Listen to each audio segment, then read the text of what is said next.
This is Fred Beck from Fred Talks Fighting. I'm down at Trench's Boxing Gym today, reunited with DALEY PERALES. DALEY, it's been a couple of weeks since I last seen you. You been up to in this time? We just had a fight. George Mitchell just had a fight, and he won that fight. So he's now 6-0. But I don't like my fighters to stay on fighting journeymen, even though I respect journeymen because they're tough, you know what I mean, and they're there to survive and do their job. But it's not really good for the development staying or fighting journeymen that long. So we're stepping up next fight. So George, 6-0, is fighting a guy that's 13-0. Oh wow! In the next fight. So on February the 3rd. So after that fight, he only had a few days off. We're straight into camp again for this fight, for this step up. I haven't seen George in a while. I saw him a few months ago, I think, after the prime card. But yeah, it's good to hear he's doing well. I'm certainly sure it's a big step up indeed. Let's talk about this though, a little funny topic before we go into the whole of it. Can DEJI get a six-pack in a year, starting from January to December? Because he'll get £1 million from his brother JJ if he does. Well, if I was in his shoes and I've got an easy £1 million to win, then yeah, I would do it. Before even the time is up, I would get a six-pack, you know. I think it's good content as well to, you know, show your progress along the way, you know, your before, your after pictures, updates every few weeks or whatever. DEJI can do it, but it's all about what he does outside the gym. That's the important thing. In here, it's fine. You know, everything's sorted. But it's out there, you know what I mean? That's where the discipline has to come into play with, you know, the eating habits, you know, staying away from fizzy drinks and juice and all this kind of stuff, all the, you know, all the sugary stuff that we don't need. When was DEJI last here? I think last month. DEJI, what's going on, man? That's ages. Yeah. DEJI, come on, you got to get a six-pack. I know, he'll probably see this clip as well. DEJI is £1 million, man. It's a mil. It's insane. I spoke to him the other day on the phone. He called me, and he was trying to, like, basically prank me and just turn up. That's why he hasn't been actively talking to me a lot, because he was planning a prank, just turning up at the gym. But I was calling him. I was going, what's going on, man? What are you doing with your life? I said, forget boxing. I want to know how you are. Yeah. And he goes, I was just trying to prank you. That's why I was trying to avoid you. So he didn't get to prank me. But yeah, he's back. He's back soon. You know, with the YouTubers like Kenny as well, Kenny's had a lot of time off for the first time. I don't mind when they have the time off because I know that boxing isn't their first thing, you know, their priority. You know what I mean? It is when they fight, but when they're not fighting, they've got other obligations and stuff. So my brother's busy with Beta Squad, filming all the time. DEJI's doing his thing. He's got businesses and other stuff and other obligations. So they know I'm here and waiting and ready. Do you reckon he will do it though? Yes or no? Yes. Yeah. I think he'll do it. What will help him is when he gets a date for the fight, and that will give him the push to start it. You know what I mean? Would he not need to drop down in weight, like maybe 155, to drop a little bit of the muscle mass maybe, or? Well, my plan is for his next fight, I hopefully want him to fight at 165. 165. Yeah, I mean, the normal weight for him, yeah. Just to start off. You know what I mean? And then he can work his way down from there.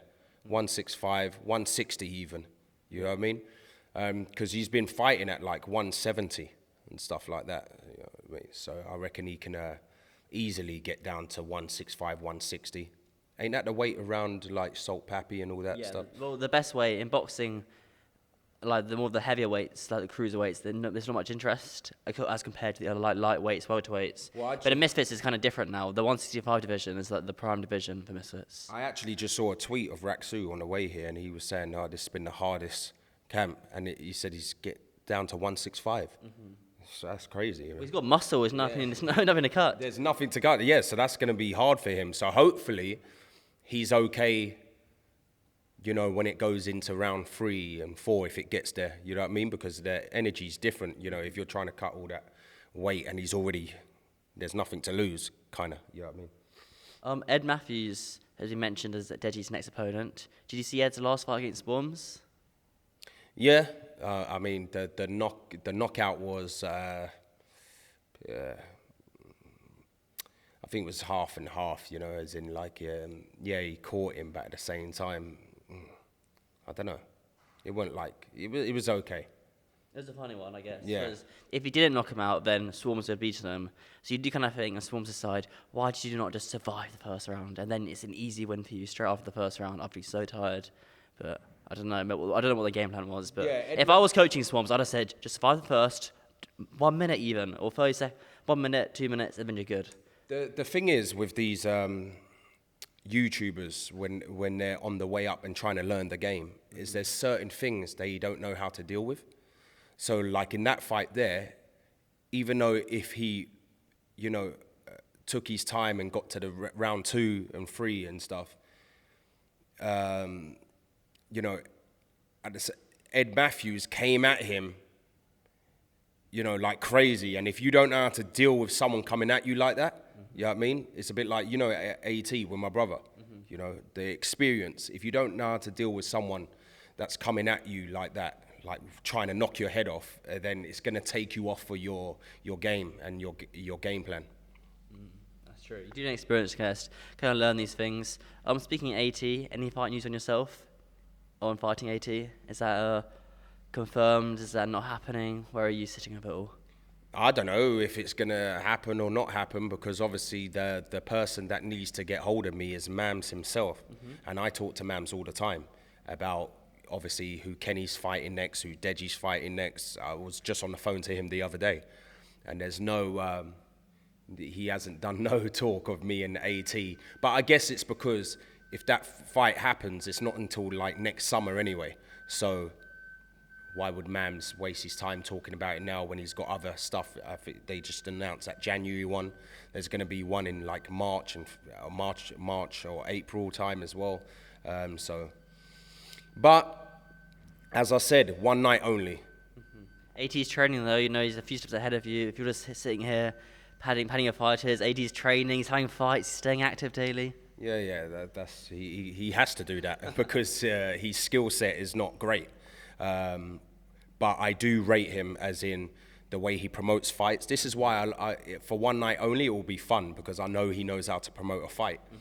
And I respect him, like his hustle, his grind, you know, where he's come from, like his story that he was talking about being homeless and having to be a stripper to make money and all that kind of stuff.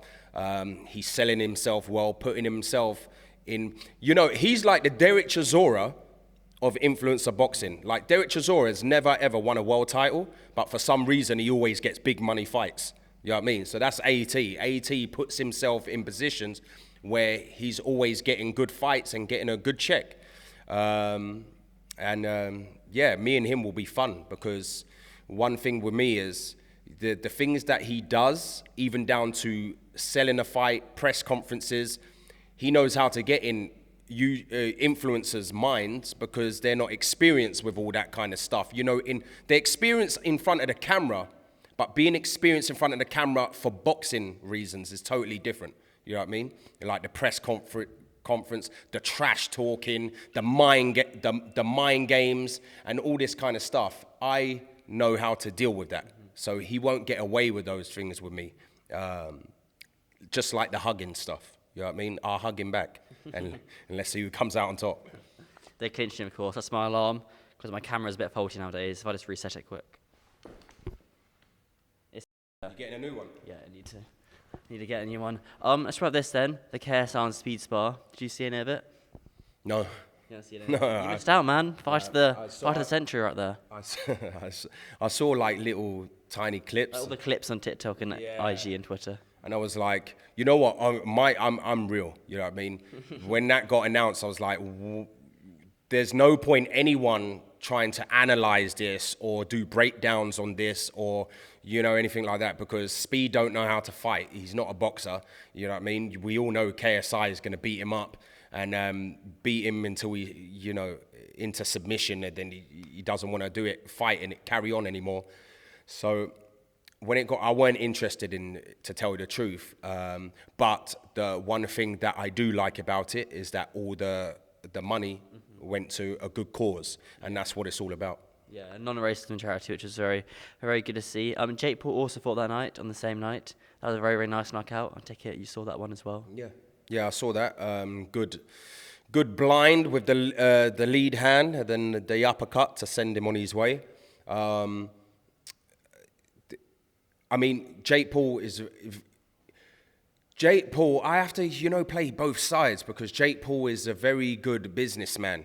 And what he's done to get to this point and put more eyes also on boxing, you know what I mean, is I respect him for that. And then also, when I'm thinking about it, sometimes the people that he's fighting, well, you can't expect him to fight world champions. He's learning on the job, It's the same way as professional boxers for their first 10 fights. Most of them fight journeymen. Even people like Floyd Mayweather, for his first 15 fights, Anthony Joshua, everyone fights journeymen. And just so you understand about journeymen are there to give you a tough time. They're built like, they're hardened, they're built like steel. They want to survive. They don't want to get knocked out, because if they get knocked out, then they're suspended for a certain amount of time for recovery. So journeymen are very tough opponents. Not tough as in they're going to beat you up, but tough for them to get them out of there. You know what I mean? So it teaches the prospects. It gives you experience, and you learn in those first 10 fights, because there's a lot of things that go into it, like ring walk in front of thousands of people, doing things that you're being taught in the gym, doing it in front of a crowd when you've got adrenaline and you're nervous and all that stuff. So that's why journeymen are there, and they're highly respected in the game. So I understand what Jake Paul's doing. He's picking people to learn on the job in that first 10 fights. What's he on, 9? Yeah. 9, okay. So now he's going into that pro boxing kind of space now. He tried with Tommy Fury. It didn't quite work out, but he's gone in there with another pro boxer. The only question mark with this pro boxer is that they done very well to find this type of fighter that's only had one fight in the last 4 years. And apparently he deleted his Instagram straight away. So, yeah, it's very, very smart. He's a very good businessman. Certainly, yeah. Do big credit for Jake right there. A couple more things before I let you go. How's the gym going along? Trenches? Yeah, trenches is good. The professional boxing side of things takes care of itself. So we're always working every day. We always got fight dates. New Year's going to be crazy because everyone's going to be fighting. You also have all the mums coming, dads coming in saying New Year's resolutions, New Year, new me. I want to lose all this fat on me. I want to gain muscle. You have all those sorts of people coming in for about a week until they say it's too hard. Yeah. All the New Year's resolutions people. Yeah, exactly. And that's why we've got classes here, seconds out, and hit and don't get hit. Then we've got self-train. People can do obviously one-to-one small group training as well. Then you got my training camp that's starting on January the 15th. It's a 6-week training camp for people that, want to train with me and, work on the small details of boxing, and they're longer sessions as well. They're 1.5 hour sessions. So people get to, have me for 6 weeks, twice a week. And I'll be doing that 4 times a year, because not everyone can train with me. I'm so busy. I thought this would be a great way to, reach a wider audience, Mm-hmm. It's smart. You got to expand. It's all about the casuals in this space. Exactly. Some of the casuals are watching, or the casuals are doing what you like, or they're investing, or they're interested, then you're definitely a good place. Trenches clothing. If you want someone buy a Christmas present for someone, they can buy that. Not yet, oh, really? because we're trying to do it where we go, where it's like a proper brand, What's it gonna be called? Fashion. Yeah, I mean it's still trenches. But done in a fashion way, you know what I mean? Like Box Raw. Yeah, better than Box Raw. It's different than Box Raw, right. Because it'd be more like, like oversized kind of clothing, you know, even the training stuff like oversized shorts, oversized hoodies, oversized t-shirts, you know what I mean? If you go back in the day and watch like Prince Nazim, the way he used to train, you watch the clothing, look at the clothing he used to wear, like nice and baggy. So it's really, really short shorts and then a baggy t-shirt that goes over the shorts, making him look like he's not wearing any shorts. Yeah. So we're going into that kind of field. So it's not trying to compete with like Box Raw, you know what I mean? So great things are happening with Trenches Boxing. Awesome. Well, sounds good then, DALEY. I do appreciate it. One. AT, I'm coming for you. You could train all you want, son. I could do 12 rounds sparring right now. Why can I do 12 rounds sparring right now with no fitness whatsoever? It's called experience. Now, you add fitness to experience, and I drop a few pounds, and then what do you think is going to happen? See you soon, mate. Lovely way to end it. Thank you very much, DALEY.